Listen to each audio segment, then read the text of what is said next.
Hello, ladies and gentlemen, boys and girls, college football fans across the nation and around the world, around the NIL transfer portal influenced world of major college football.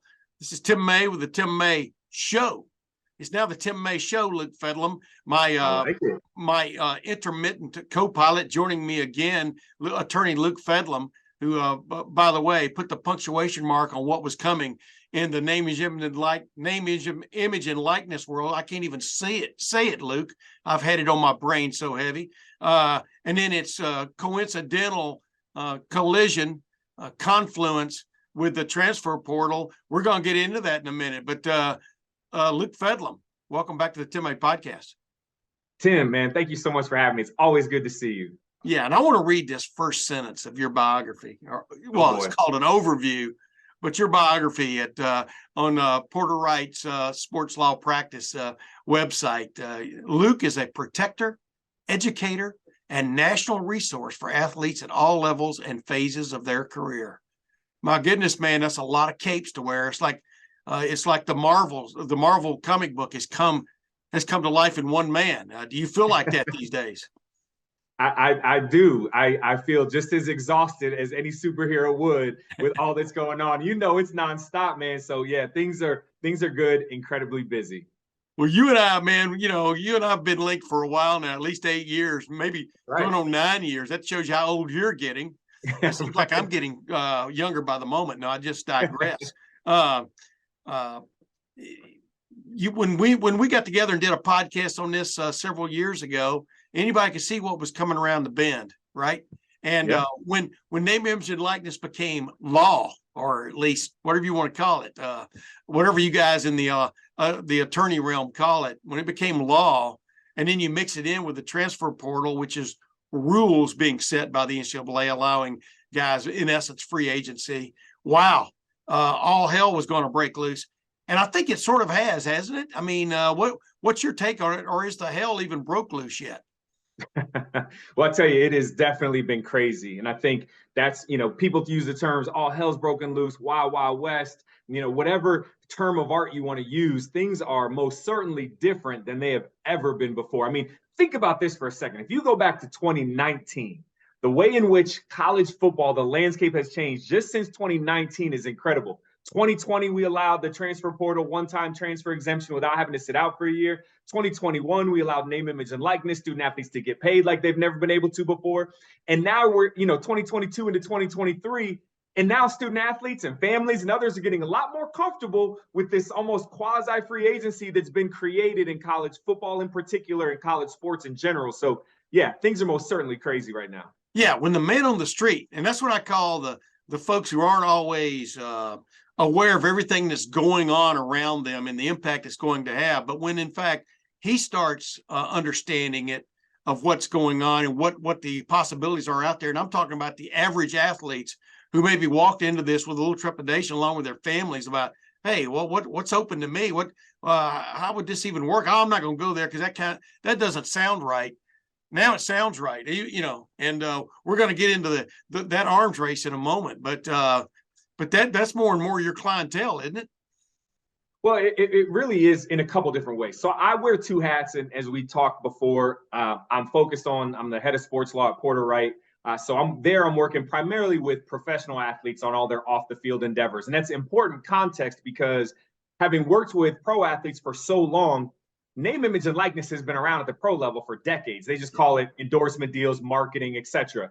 And so we've seen some of the challenges, some of the hurdles in navigating that for pro athletes. Now we bring that to the college level, and it's a significant change. And so I also focus on education. So through Anomaly Sports Group, and we've recently did a joint venture with a company out of Philadelphia. So we're now Advance NIL. We really focus on the education aspect, and the education is what's so critical. We're working with schools all across the country, and now we're also working with a couple public high school athletic associations. So the PIAA for Pennsylvania, MIAA in Massachusetts, because now there are 24 different states that are allowing name, image, and likeness at the high school level. So there is most certainly a lot going on right now. Yeah, man. Boy, if Lufkin Barbecue could have gotten a name, image, and likeness deal with a star quarterback at Lufkin High School in Lufkin, Texas, man, who knows where that that player and that firm would be right now. Or the best brisket you can taste. But I digress. Well, just put it bluntly, I mean, where are we right now? We're still in the infancy, really, of this, right? Of people understanding their rights, but then of companies and maybe even individuals understanding how they can even be involved in this in one form or fashion, right? I mean, where would you say we are? If it's step A through Z, what step are we on? We're probably on C, D, E, right around there. I mean, we're at this place where when you think about it, it's kind of like a toddler, right? So July 2021 is when name, image, and likeness was authorized. And we're now just, we're what, a year and a half in, 17, 18, 19 months in.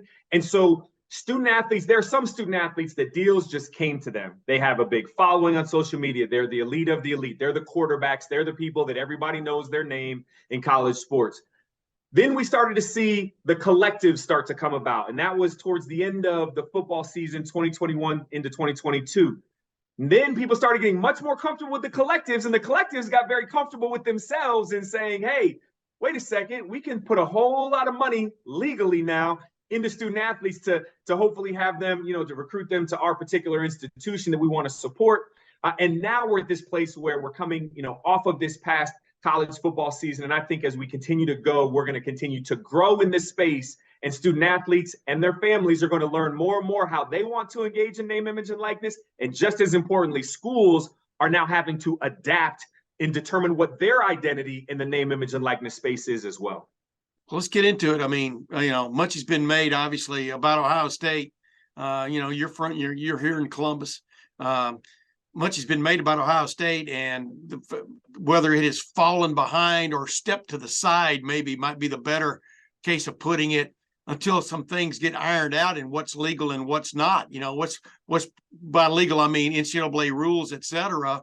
And I think Ohio State is slowly but surely understanding it's got to be bolder, in one form or fashion, maybe in this realm.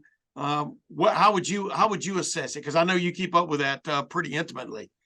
I do. And I just want to be clear on a couple things, right? Number one, Ohio State is most certainly, the athletic department as a whole is most certainly one of the leading schools when it comes to name, image, and likeness. They're on the forefront of determining how to actively engage student athletes, protect and educate student athletes, and provide opportunities for student athletes as well. So on the whole, Ohio State Athletic Department is one of the schools leading the charge out there in the name, image, and likeness space. One of the challenges, and Coach Day has talked about this publicly, and one of the challenges is, he's in a place where he wants to do everything he possibly can to recruit the best talent out there and to win the best talent to come to our institution, to come to Ohio State, and ultimately to be able to retain that talent as well. And that's one of the challenges that a lot of schools are facing, right? Retaining the talent. And so, the challenge there is, this is such a gray area that when you're a Ryan Day, when you're a head coach of a big football program, a successful football program, you have to find that balance between how do I push the envelope far enough, but also make sure that I'm staying within the lines, and those lines are very blurred by the NCAA. So it's most certainly a challenge, but I think one of the things that's going to be important to see is going to be retention and the ability to continually retain the talent that Ohio State recruits. And when you think about that for a second, one of the things that's most important there is that when you look at some schools that some would say have successfully navigated name, image, and likeness, or that threw a lot of money into their student athletes last year, football players in particular, you then look at how many of those football players entered the transfer portal. Yeah. So it's great that you threw all this money, but you didn't win, and then you didn't retain that talent. So I think having a measured approach and not saying we're going to go out there and try to just make the biggest splash in the news, but rather do something that's sustainable, that's repeatable, that allows us to retain talent, that's the better move. But unfortunately, sometimes that can be a challenge when it comes to getting the headlines, as you navigate this space.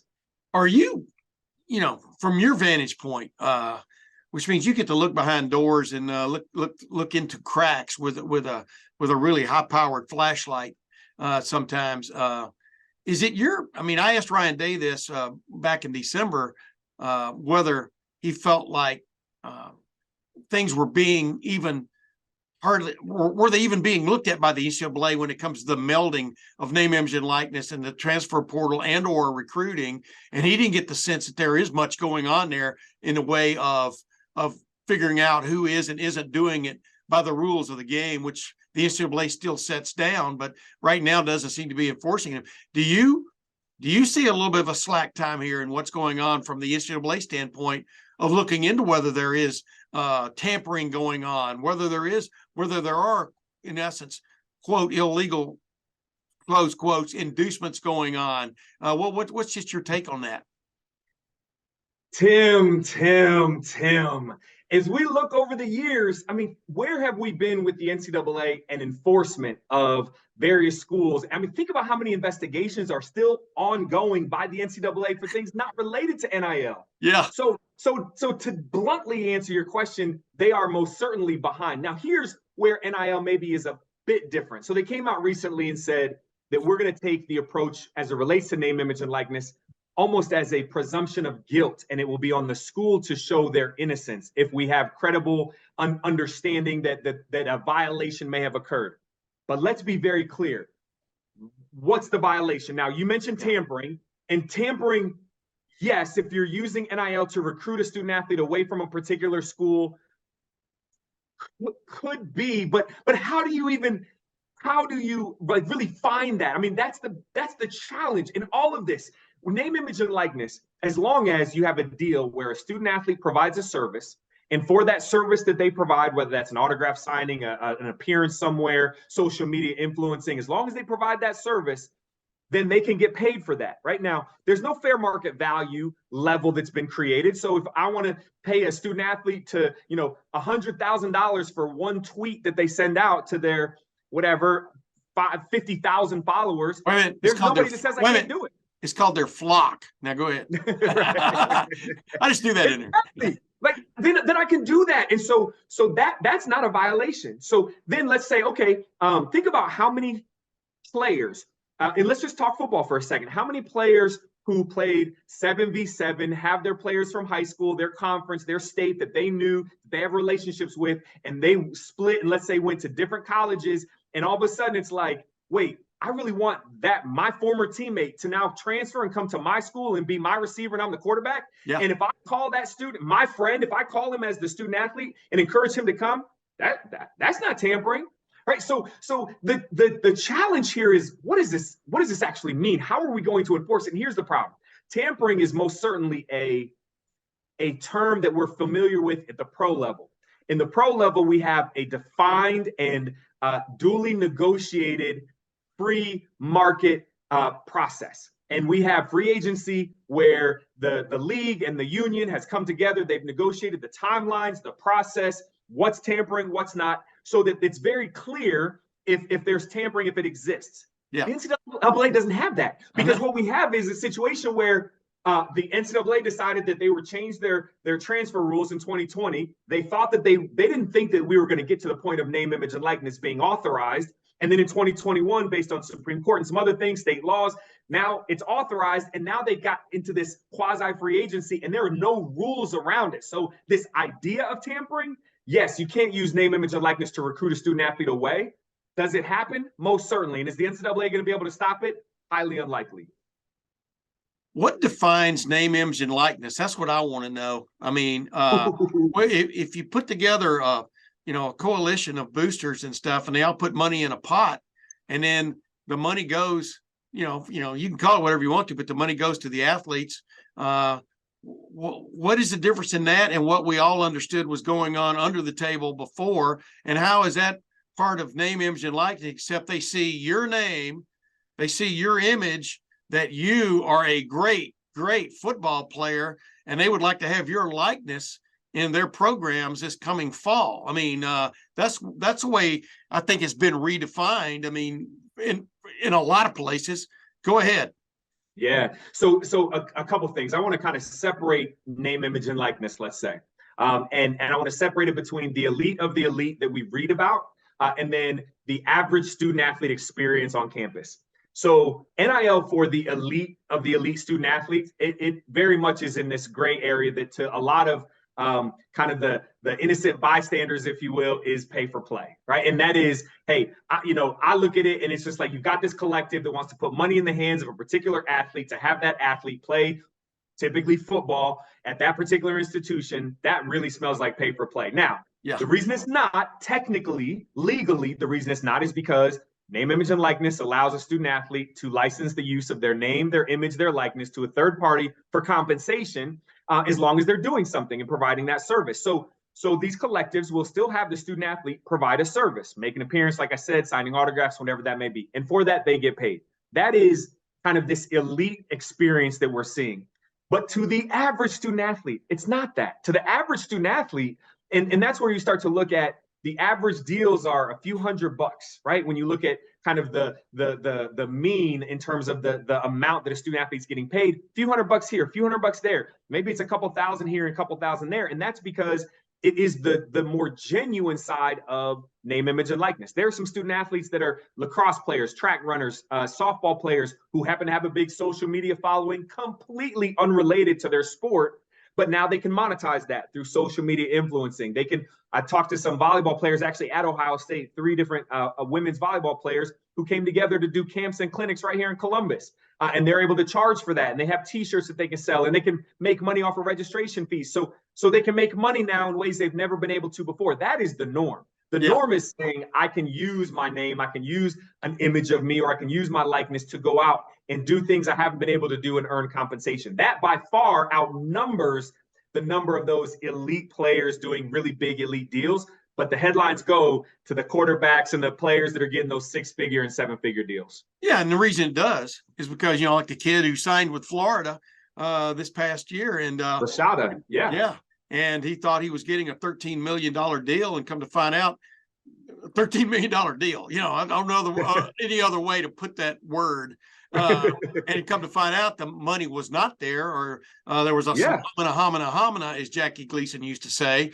And now he upped and reneged on his signing, his commitment, and is going elsewhere.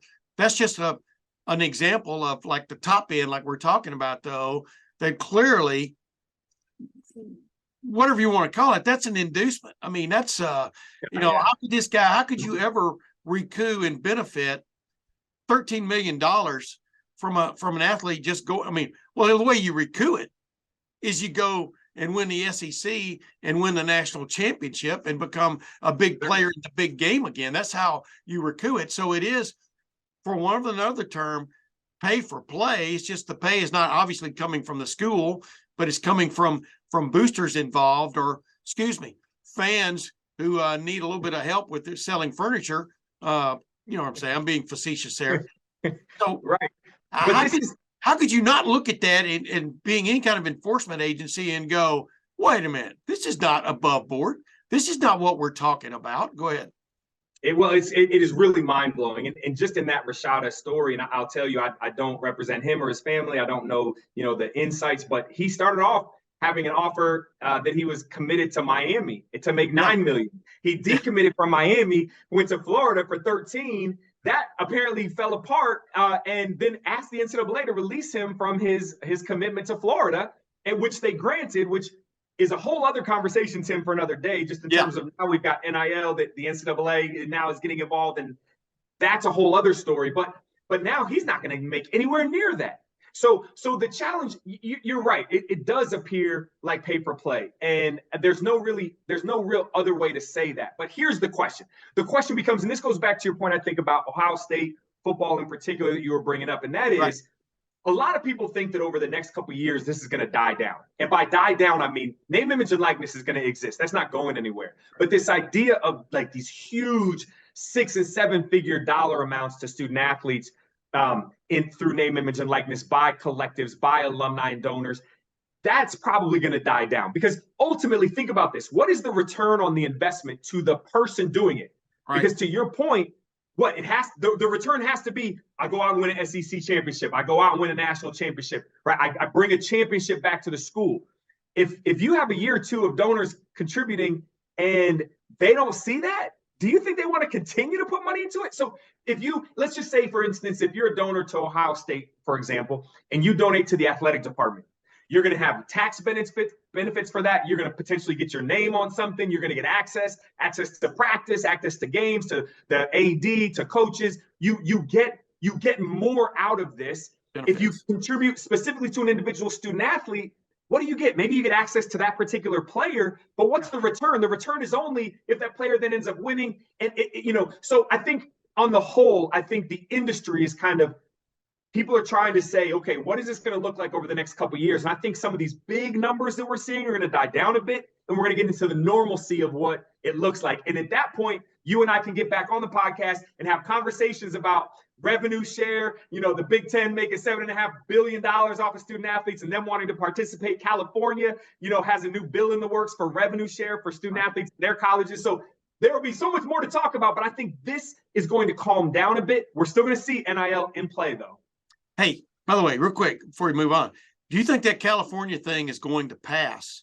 And what kind of impact? I mean, we're talking about student athletes being able to share in a lion's share of basically media rights, right? Do I have that right? Media rights, past, the amount that's left over, past expenses, so to speak, for the school involved. They're talking about a big percentage of that. Do you, from your vantage point, because I know you keep up with all these things that pop up, does that have legs? Is that going to get through? Because that will have to domino throughout the nation if it does. It has legs to get through, and it has legs to get through because a couple reasons. Number one, it's California, and think about this: 2019 is when California passed name, image, and likeness. They wanted to work with the NCAA and said this won't go into effect. Our bill won't go into effect. Our law won't go into effect till 2023. Now, right. Then it was Florida that said, oh, well, if California's passing it, we're going to come in and we're going to make it 2021. So this most certainly has legs, and this would be a big deal. Now, there's a couple caveats to it. The headlines basically say revenue share, student athletes get paid. They'll have to define if it's all student athletes or just certain student athletes. And right. There's become much more of a comfort level, I think, industry-wide with, from a legal perspective, people talking about football and basketball as revenue-producing sports, right? And then there be a cap. And so the cap being, I think they talked about $25,000 being the cap, and there may be some offset to that based on scholarship amounts. So there's a lot of numbers that work out in this equation, but the point of student athletes being able to earn compensation from this revenue share model most certainly has legs. And you're right, Tim. If this does pass in California, it will most certainly be a domino effect that we'll see state by state doing something similar, because otherwise they'll just lose out on recruits that say, oh, well, I can go to California, go to school out there, make some money that maybe I wouldn't otherwise be able to make. So most certainly has legs, and we're going to see where that goes. And it's over and above what you could go out and generate from a name, image, and likeness situation, right? Am I wrong about that? I wouldn't say it's over and above, because I mean, you look at somebody like Caleb Williams, out of USC, he's making much more than $25,000, right? A year through his name, image, and likeness. So there's still going to be your student athletes that will make much, much more than that, and maybe there's an offset based on that. I don't know, but the point is that there are going to be a whole lot of student athletes who aren't doing deals, who are going to be able to benefit from that. Because to your point earlier, I mean, how do you recoup an investment and things like that? It's based on having a product on the field. And we know that football creates these incredible revenue dollar amounts from the media rights. And so the idea of student athletes being able to be compensated, I'll tell you this, I do think that California's bill could potentially be a good thing in the long run, because if we have the Supreme Court ultimately weigh in on a case, if we look at past precedent now with the NCAA versus Alston case, I mean, the justices got real into the weeds on how much money is being generated off the backs of student athletes for the benefit of others, the benefit of schools, benefit of coaches, benefit of so many more than the student athletes. So maybe it's a good thing if there ends up being, an opportunity for student athletes to, be able to share in revenue without it going through the courts. Should you be able to make retirement money playing college sports? I'm asking you as an attorney. And I'm not, you'll probably plead the fifth because you know what that means. But should you be able to make that kind of coin playing college athletics? So first of all, let me say, let me interrupt. But of course, if somebody's willing to give it to you, you know what I mean? For me to say you can't you can't accept it. Go ahead now. So first, let me say I won't plead the fifth. I'll just say I'm not providing legal advice right now. This is Luke Fedlam telling you what I think, what I see based on kind of my experience and the work that I do. Should student athletes be able to earn compensation? Absolutely yes. The times have changed. Back in the day, there was this whole conversation, well, they get paid by their scholarship. They get paid with their education. Well, guess what? If that was the case, let's look at all of these coaches out here that are making $100 million, right? That are making $5, $6, $7, $10 million a year. And let's say, you know what? Instead of getting compensated, let's get you a PhD. You come and coach, you know what? While you're coaching, you can go to class, you can write your dissertation, you can get a PhD, right? I mean, that just doesn't make sense. Yeah. They are providing something. Now, you may also say it doesn't make sense for them to make $10 million a year, but nevertheless, there is a lot of money that's being made that is not the same that was 20, 30, 40 years ago. We look at the last 20 years and the skyrocketing, amount of money that's being made based on media deals, based college, salaries, et cetera. Everybody else is making money. Student athletes should. Now, my perspective is the market should dictate how much that is. And the student athlete should have the ability to allow the market to say whether that's retirement money or whether that's money to the average student athlete that maybe lets them leave school without having any debt and being able to leave debt free and start their career maybe, with a little nest egg. I would have loved to have started my professional career after I graduated from Wake Forest University. I would have loved to have a little nest egg. I didn't. But, we still made it. But I think, there's opportunities there for student athletes that go much broader than, whether it's retirement money or not. Luke Fedlam, ladies and gentlemen, a demon deacon. Yeah. He's preaching like a demon pastor. Wait, that didn't come out. Well, you know what I meant, right? Dude. Yeah. Look at the NCAA though, and this idea that you raise all ships, whatever, because you're in a conference and your conference is making so much money. An athlete at Ohio State, a big-time college football player. Let's don't get into the basketball team right now. Those weeds are high. Those weeds are very high right now. But a big-time college football player at Ohio State is not only helping make money for the Ohio State University and himself, but also other athletes in the Big Ten. And also you can throw Michigan in there probably, and Penn State. I'm talking about from an attraction standpoint.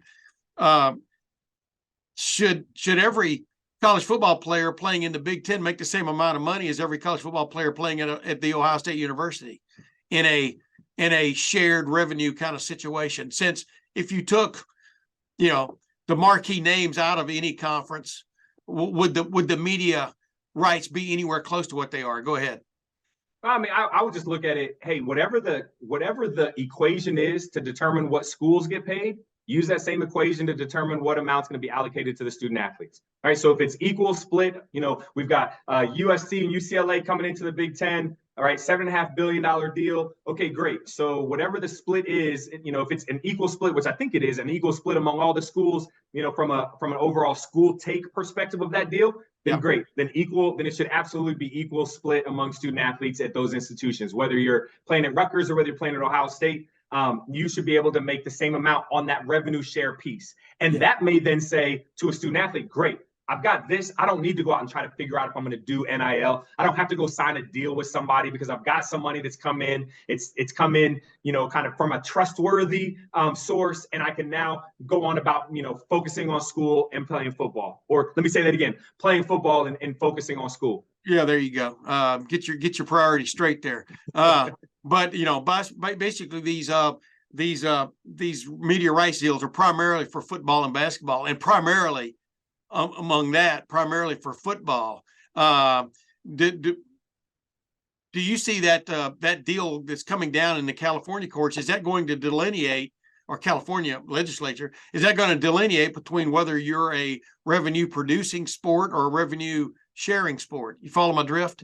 I do, and I think it will. I think there will be a delineation between revenue-producing sports, your football and basketball, in particular men's basketball, but women's may get brought in there as well, and your other sports. And the reason why I believe that is there have been enough conversations around that particular delineation. If you look at the National Labor Relations Board, the NLRB, they're the organization, government agency that basically certifies unions. And there have been numerous attempts of student athletes to try to unionize Northwestern football back in 2015 and others. And their general counsel in late 2021 wrote a memo that specifically talked about and called out football and men's and women's basketball and the way in which they operate on campuses across the country, that they should be allowed to collectively bargain and come together to unionize. Now, there are multiple kind of claims that are making its way through the NLRB process now at this point. So I do think that when you look at the California pending legislation, potential or proposed legislation rather, around revenue share, I think there will be a delineation among the revenue producing sports and not. And I think that's also valid. It's a valid delineation. My one word that I keep coming back to that could solve this when the NCAA, whatever happens to the Power Five, realm, or Division I, but mainly Power Five realm, if they do reorganize, or if the NCAA does reorganize for their benefit, the word that they can't seem to pronounce in public, which I think solves a lot of this chaos. I think chaos is the right word in a lot of people's minds about, wait a minute, what do you mean that guy signed with Florida, now he's going somewhere else? What do you mean he committed to Miami, signed with Florida, now he's going somewhere else? What do you mean this guy showed up at school X, stayed 1 year and went somewhere else for a better deal? Like you just talked about, I mean, Ryan Day and his staff, they recruit the guys who are there as much as they recruit the guys they're trying to get there. And they try to recruit the guys to stay there. You understand what I'm saying? That's right. There's all this all the time going on and stuff. The word is contracts. Do you see anywhere down the road college athletes being signed to contracts? Because once you reorganize and you're assigned to a contract, just like in the NFL can say, as you well know, can judge whether or not something is whether or not a name, image, and likeness deal that's going on, or whatever you want to call it, for a player, whether or not it fits their parameters, right? I mean, they can rule out certain things you can do and not do. But right now, the schools would like to be able to do that, but they'd also like to have more control, I think, on the player involved. But the only way you do that is to make him, in my opinion, a legal, what's the word I'm looking for there? A legal employee. I wondered if that was the word you were going to say. I wonder if we're but I mean, how else can you totally corral this?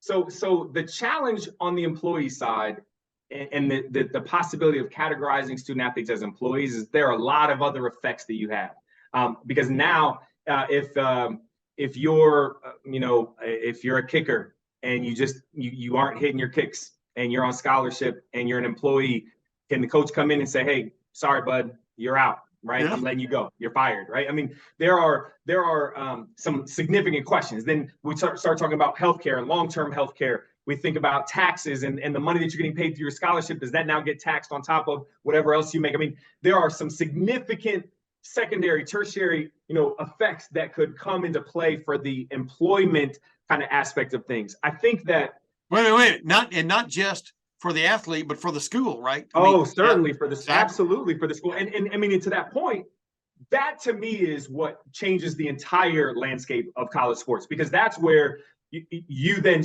look at a school that has 34, 36, varsity sports that then says, you know what, we're going to go down to 18. Or you've got a school that's got 20 sports and they have to drop down to 10 because they can't afford to then have an employee who is a softball player, who is a field hockey player, lacrosse player. So there's some significant challenges if that were to be the case. However, the idea, though, of a revenue share to say, you know what, either for certain sports or even for all sports, to then have a contract that you sign in order to to opt in to your portion that you would receive, that makes sense. You could see that happen. I mean, because let's be clear, student athletes sign contracts now. They sign their letter of intent. Yeah. We saw with Rashada that he had to get a waiver. He had to get released from that by the NCAA. So there's some teeth to it, a little bit, right? Maybe little baby teeth, but there's some teeth to it.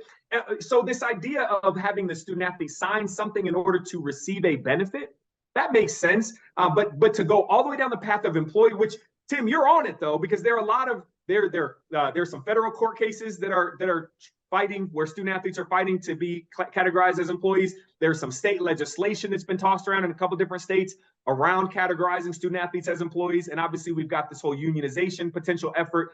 So you're spot on with where the industry is, some in the industry are trying to go, but that doesn't mean it's a good thing. And so I think, as I've always said, I'm very much in favor of the athlete. I am pro athlete in this, but at the same time, when I look at student athletes getting paid, that's great. Considering them employees, that changes the paradigm for both the athlete and the school. And I think that's a challenge. That's a pretty far bridge to cross. What if I'm going to Ohio State and I'm working in the cafeteria, and I'm employed by Ohio State? I'm getting a check probably from Ohio State. It says Ohio State. Heck, man, I was a news editor of the Lantern and I got paid. You know what I mean? My point is, what is the difference between a guy working or a young lady working in the cafeteria and a guy working for the football team? Sure. Oh, God, come on, Tim. That's what I'm talking about. I love these questions. Listen, that changes everything. Right now, you are technically a professional. You are getting paid specifically for your performance on the field. Yeah. And then we start to talk about unionization, right? Because then it's most certainly clear, right? Because while you may not have been a part of a union as an editor to the Lantern, you most certainly could be part of a union if you are, employed in different ways. And so we could very clearly see that happen. Then we have collective bargaining. Then we have a much different scenario facing us with sports at the collegiate level. And it will, without question, that will be a change. It is a significant difference if you're getting employed to play that particular sport, without question. Well, what goes around comes around, like you just pointed out. If I sign a contract, so to speak, to play football somewhere, and I'd make it a 3-year deal, because that's the window. That's the NFL window. Just kind of keep some things, in equilibrium there. And after 3 years, the coaching staff decided, boy, I don't think you've got it, young man. Boom. And then I can sign, kind of like the NFL, you get to that free agent year, and then they can either sign you, maybe have a retainer on you, or move on and stuff. What would go around would come around in that regard, because there are some guys who end up on scholarship who, aren't as good as people thought they would be, or didn't develop. Sure. And so everybody has to be prepared for that world. Because right now, players say, well, they want the same rights as NFL players and stuff. And I'm not arguing one way or the other, because I've always thought players should have been compensated ever since I was a little kid. Joe Namath came from Pennsylvania to Alabama to play football when I was growing up down there. Well, what are we talking about? And he was a difference maker. And I'm sure he didn't get any extra benefits. But my point is, in the NFL, they can talk about, the reason players should be able to leave a college and go to another college is, well, coaches can do that. And I go, well, in the NFL, if a coach gets fired, you're not necessarily, relieved of, as a player, of your contract to that team. You know what I mean? So it's like, no, we're not talking about the same thing at all. This is really the golden era for a college athlete who's looking for the greener grass on the other side of the fence. But that's definitely got to change in one form or fashion. I don't know if you agree or not. Well, a couple of things. Number one, could you imagine, right? So in the NFL, we have 53-man rosters. We've got 32 teams. We've got about 1,500 and something, right? Practice rosters. So let's say we've got 1,600 professional football players in the U.S., right? In the NFL. We've got 70,000 plus only D1 college football players. I mean, could you imagine what the madness that free agency would look like when everybody, so it would just be crazy. But I'll tell you, we are talking about different things, and there is still, when you talk about this idea of a golden era for student athletes, I agree that it is. But that's not to the detriment of the golden era that other stakeholder groups have been able to benefit from over the last 20 years, 30 years. I mean, look at the growth. Coaches it's been a golden era for coaches without question. In terms of their assistant coaches, without question. It's been a golden era for media companies and all that. Athletic directors, administrators in college. Right. So the idea now that it's the golden era for student athletes, That's okay. And I think that one of the things that has been so fascinating to me and that I love, and the reason why I love what I get to do every single day, I talk to student athletes in football teams, etc., that are able to do name, image, and likeness and are now asking questions like, I need to understand taxes better. I need to understand, should I set up an LLC or not? Like, I need to understand, like, hey, if I want to partner with a couple of my buddies on the team to do this thing, do I need to set up an entity and have an operating agreement? And what is that? Like, there are business conversations happening now that didn't happen before. The student athletes now can have conversations around due diligence and understand what it means to analyze risk, or they can think about contracts, like you said earlier, and start to understand things, skills that are going to actually help them. Let's be clear. College athletic departments for the past 5 to 10 years have taken more of an approach, an active approach to talk about financial literacy to their student athletes. But in my opinion, it really wasn't until name, image, and likeness was authorized that now student athletes want to learn. They want to understand it, because now I can make money. So this isn't something like I'm planning for 3 or 4 years from now when I'm not playing football anymore. I need this information now. And so if name, image, and likeness can serve as that conduit to deliver real world practical education to student athletes so that when they leave school, they are better equipped to enter the workforce, better equipped to navigate the business of life, man, fantastic. Because in my opinion, that's what college is all about. Luke, last thing, back in 2000 and between 2010 and 2011, there were several Ohio State football players who were investigated and suspended based on the fact that they, this probably wasn't their only transgression, but had traded trinkets. Well, not trinkets. I mean, a pair of gold pants is highly treasured, although they did kind of lose their value the last 20 years from how rare they were. Although that's coming back now over the last 2 seasons, but I digress. But the bottom line is, who knows how much money you would put on it, but I would put less than $1,000 on some of those things that happened. You know what I'm talking about. In 2010, 2011, quarterback Terrell Pryor ended up leaving school, and rather than talk to the NCAA that next year in 2011. And heck, even the NFL put him on suspension after he was in an auxiliary draft, supplemental draft. But my point is this, before the season opener this past season, the starting quarterback at Ohio State, C.J. Stroud, gave each of his teammates a $500 gift card to go get a new suit, so they'd look sharp going into that season opener against Notre Dame. And they don't even, well, I guess they ride the bus to the Blackwell. But my point is, times have really changed rapidly. Do you agree with that? And I don't know, do you like the trajectory that this will bring, that this is bringing finally some meaningful conversations about how guys were trampled on in the good old days? And do you see a light at the end of the tunnel of this, I guess, more than anything else? It's kind of like what we've been talking about all along, but from a lawyer summation standpoint, it is interesting how fast things have changed.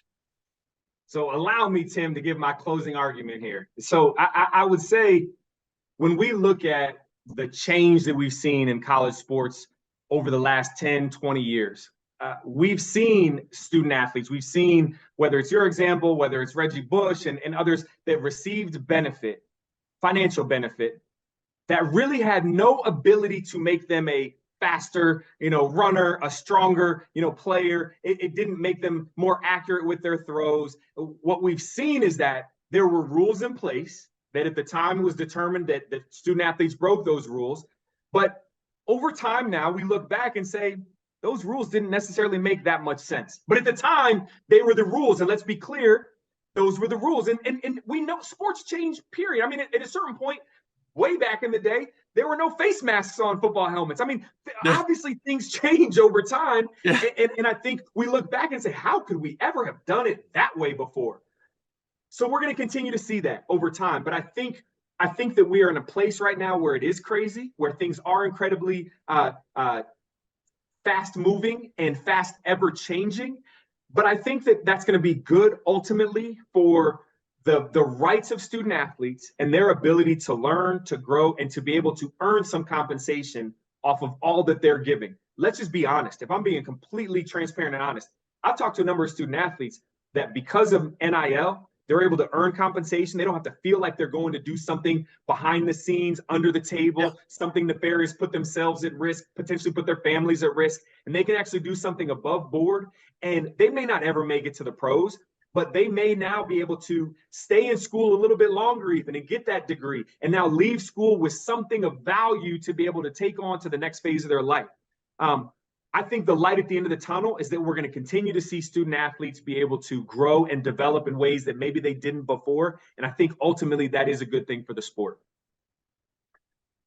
Guilty. No, I'm just joking. I had to say something at the end of that.